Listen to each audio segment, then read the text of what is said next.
कर्ण जो है वो द्रोणाचार्य का शिष्य है। तो जो कारण जो कर्ण के लिए दिए गए हैं कि भाई बेचारे के साथ अन्याय हुआ, वो तो हुए ही नहीं है कहीं। कर्ण अपने जीवन काल में अर्जुन को एक बार भी नहीं हरा पाए। कर्ण और Arjuna, who is the best? कई लोग ये बोलते हैं कि Karna is the best as compare to Arjun.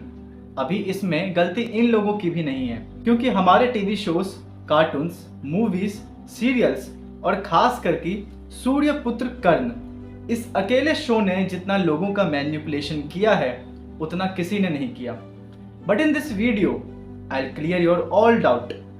But अगर बेस्ट की बात की जाए तो अर्जुना इज द बेस्ट। अगर डाउट है तो एक बार वीडियो पूरा देखना फिर बोलना। So hey guys, myself Ankit Thakur and are you listening it's insider. तो आज की वीडियो को हमने टोटल 4 सेगमेंट्स में डिवाइड किया है, जिसमें पहले सेगमेंट में हमारे आते हैं हिस्ट्री ऑफ बोथ वॉरियर्स, दूसरे में पावर और तीसरे में फीचर्स और लास्ट में फोर्थ सेगमेंट हमारा होने वाला है कंक्लूजन को लेकर के। तो चलिए इस वीडियो की शुरुआत करते हैं एक प्यारे से कमेंट के साथ, Radhe Radhe. Now first we have to discuss about history of both warriors. दरअसल ये बात है आज से कई साल पहले की। एक दंबोधवन नाम का राक्षस था जिसके पास सूर्य देव का 1000 कवच का वरदान था। इन कवच की विशेषता ये थी कि इस हर एक कवच को तोड़ने के लिए सामने वाले को करीब 1000 सालों तक की तपस्या की जरूरत पड़ने वाली थी। इस वरदान को लेकर के उस दंबोधवन नाम के राक्षस को लगा कि अब वो अमर हो गया है और उसने मृत्यु लोक यानी कि पृथ्वी लोक में हर जगह हड़कंप फैलाना चालू कर दिया। हड़कंप को देख करके भगवान विष्णु ने 2 बालकों के रूप में अवतार लिया। ये 2 देह और 1 प्राण थे, जिसमें से एक का नाम था नर और दूसरे थे नारायण। दरअसल एक बार की बात है, जब दंबोधवन किसी वन को उजाड़ रहा था तो उसे सामने से एक व्यक्ति आता हुआ दिखाई दिया। वो नर थे। नर ने आकर के उस राक्षस को युद्ध के लिए ललकारा।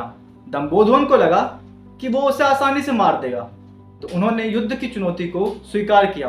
दोनों के बीच में युद्ध प्रारंभ हुआ।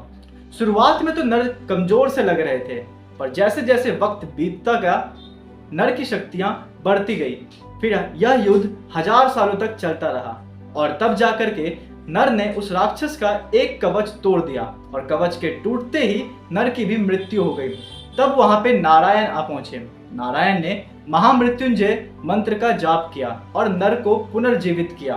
फिर नारायण ने यह युद्ध प्रारंभ किया और नर गए तपस्या करने के लिए, और यही चक्र करीब 999 बार तक चलता रहा। फिर जब उस राक्षस को लगा कि अब उसकी मृत्यु नजदीक है तो वह सूर्यदेव की ओर भाग गया और वहां पे नारायण भी उसके पीछे पीछे गए।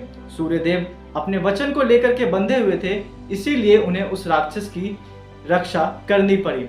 लेकिन इससे नारायण क्रोधित हो उठे और उन्होंने सूर्यदेव को श्राप दिया कि आपने जिस राक्षस की रक्षा की है उसके पापों का फल आपको भी भुगतना पड़ेगा। और यह कह करके नारायण वापस लौट गए। फिर द्वापर युग आया, जहाँ पे माता कुंती ने सूर्यदेव से एक पुत्र की प्राप्ति की। पुत्र उसी एक कवच के साथ उत्पन्न हुआ, जो कि उस दंबोधवन नाम के राक्षस का ही अवतार था, लेकिन जो कि वह उस सूर्यदेव से उत्पन्न हुआ था, इसीलिए उसके अंदर में उन्हीं की जैसी शक्तियां और तेज भी थी। और फिर कुछ समय बीतने के बाद नर के रूप में अर्जुन ने अवतार लिया और नारायण के रूप में श्री कृष्ण ने। इस स्टोरी से आप समझ ही गए होंगे कि दोनों में से ज्यादा पावरफुल कौन था, लेकिन फिर भी एक बार डिस्कस कर ही लेते हैं। अगर गुरु की बात की जाए तो अर्जुन के गुरु थे गुरु द्रोणाचार्य, लेकिन अपनी धनुर्विद्या पूरी होने के बावजूद भी अर्जुन कई शस्त्र अस्त्र चलाना सीखते रहे,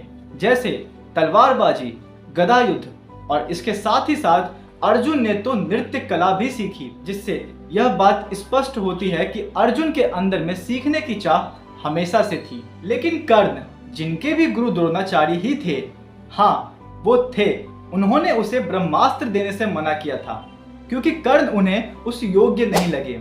फिर जाकर के कर्ण ने भगवान श्री परशुराम से ब्रह्मास्त्र का ज्ञान लिया। लेकिन इतना सब कुछ कर्ण ने सिर्फ एक चीज के लिए किया, और वो है केवल अर्जुन को परास्त करना, क्योंकि इसके बाद कर्ण ने कभी कुछ सीखने की चाह ही नहीं रखी। एंड व्हाट यू नो, और इसके विपरीत अर्जुन ने उन्हें हर बार हराया। अब कुछ लोग बोलते हैं कि अर्जुन अगर इतना ही ताकतवर था तो भगवान इंद्र ने कर्ण से उसके कवच और कुंडल धोखे से क्यों मांग लिए।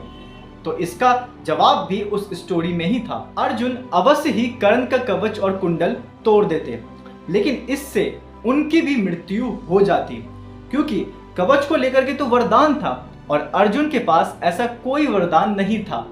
अब कुछ ऐसी बातों पे भी चर्चा की जाए जिसके बारे में लोगों को जनरली पता नहीं होती। लोग कहते हैं कि कर्ण ने जरासंध को हराया था और अर्जुन उसे हरा नहीं पाते। अच्छा, जब भगवान श्री कृष्ण, भीम और अर्जुन तीनों ही रूप बदल करके जरासंध के पास पहुंचे थे, तब भगवान श्री कृष्ण ने जरासंध को स्वयं इच्छा से किसी से भी युद्ध करने का अवसर दिया था, लेकिन जरासंध ने भीम को चुना और लोगों को आज के टाइम पे ऐसा कहने के लिए मजबूर किया। अब इससे यह बात तो स्पष्ट थी कि भगवान श्री कृष्ण भी जानते थे कि जरासंध अगर अर्जुन को चुन भी लेता तो अर्जुन उसे आसानी से परास्त कर सकते थे। कहा जाता है कि कर्ण को द्रौपदी स्वयंवर में हिस्सा नहीं लेने दिया गया था। नहीं, ये बात भी झूठ है, उन्हें हिस्सा लेने दिया गया था, वो विफल हुए थे। कहते हैं कि अगर कृष्ण नहीं होते तो अर्जुन महाभारत का युद्ध हार जाते। ओहो, विराट युद्ध तो केवल एक बालक ही उनका सारथी था, तो वहां तो कृष्ण भी नहीं थे और ना ही ध्वजारूपी हनुमान। फिर भी क्या हुआ था ये तो हम सब जानते हैं। कर्ण जिस युद्ध में जिन योद्धाओं से युद्ध हारे थे, अर्जुन ने उन युद्ध में उन सभी योद्धाओं को युद्ध में हराया था। उदाहरण चाहिए तो द्रुपद का युद्ध।